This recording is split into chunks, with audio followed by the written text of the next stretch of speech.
Hello friends and welcome back to my YouTube channel. Today I'm going to show you how to configure the IMAP profile on port 14143. So before we begin, I just wanted to give you a basic idea about the IMAP protocol and what is the difference between the POP and the IMAP. Although both these protocols do not require any license to be purchased.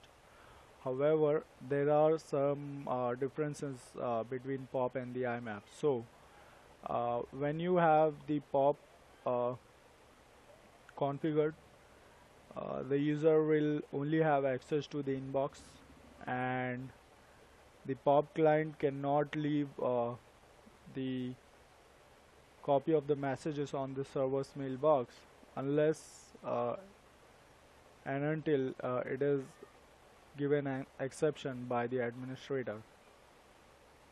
However, the IMAP client, they do leave the copy of the messages on the server, and additionally they have two more folders that are subscribed.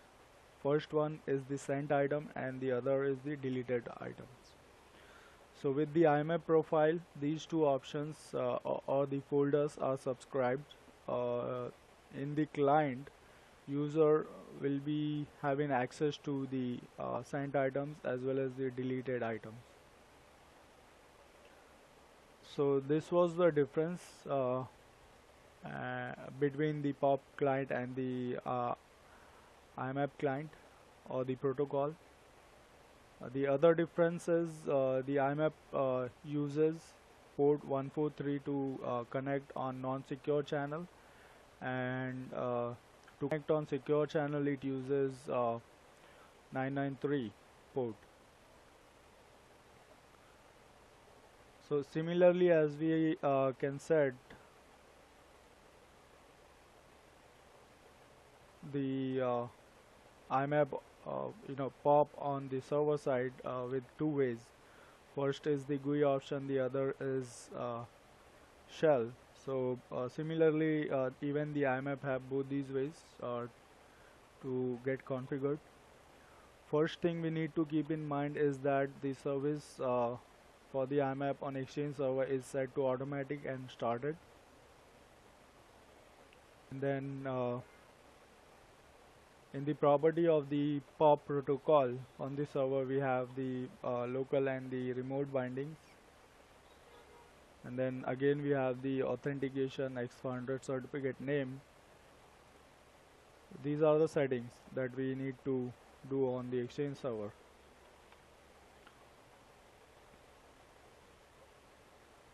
Let's have a look how do we set up an IMAP profile from the client. So we always need to go to the control panel, or else we can also use the Outlook, but preferably we set it using the control panel. Before I can go ahead and configure the IMAP profile, I just need to select a mailbox. So I will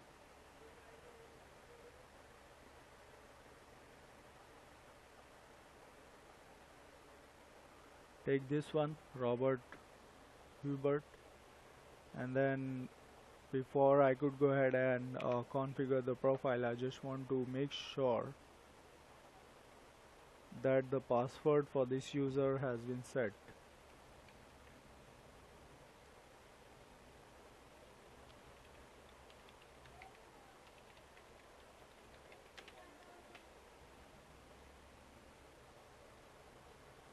All set. I'm going to add the profile now.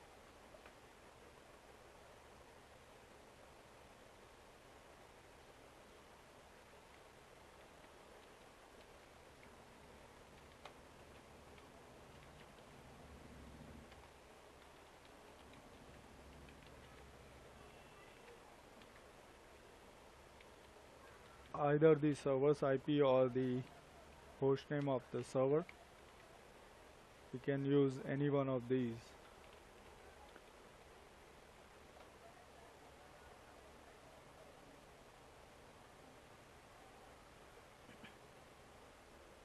So if you guys noticed the difference between the POP profile and the IMAP profile, the difference is that these three options, folder, sent item and deleted items, these are visible with the IMAP settings, and instead of these we have whether or not to leave the copy in the POP profile configuration.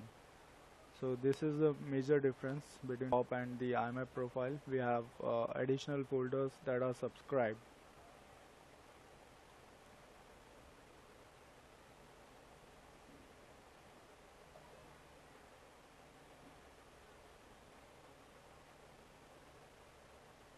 Profile has been configured.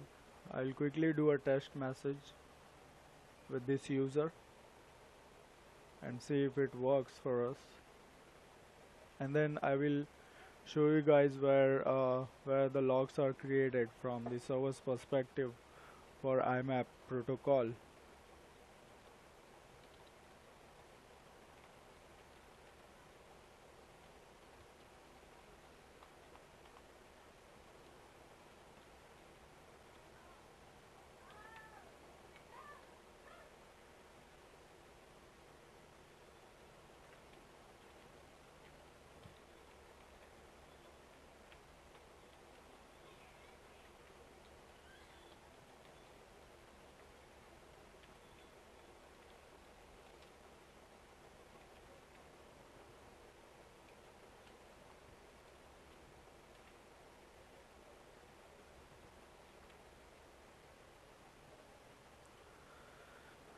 With the user itself, as we have copied the administrator into the CC field, the administrator should also receive an email. So for that, I'm going to log into the OWA.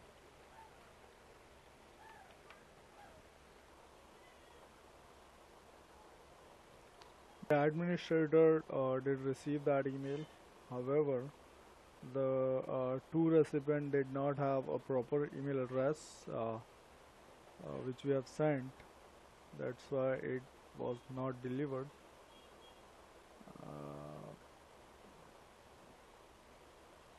There was a typo, and then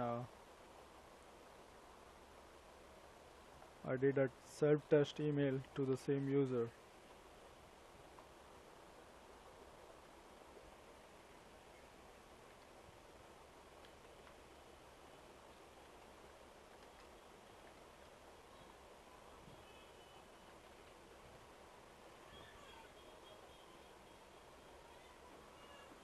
So this is how we set up the IMAP profile, but today we did it on the port 143.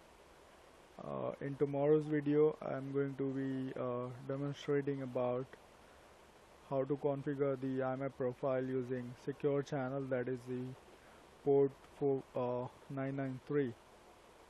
As I have told you guys that I will also take you to the location where the logs for IMAP are generated.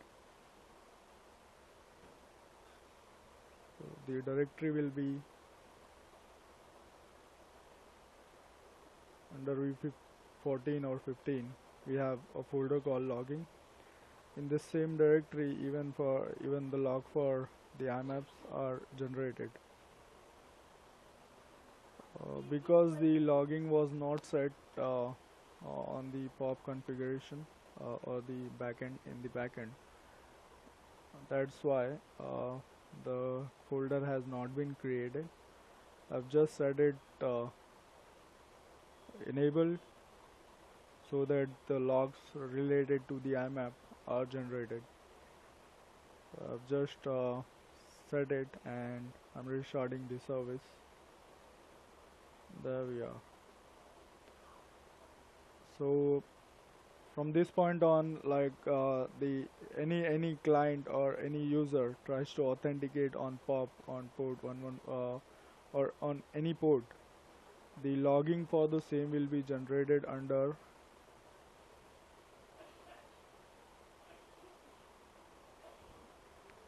test directory, which is IMAP.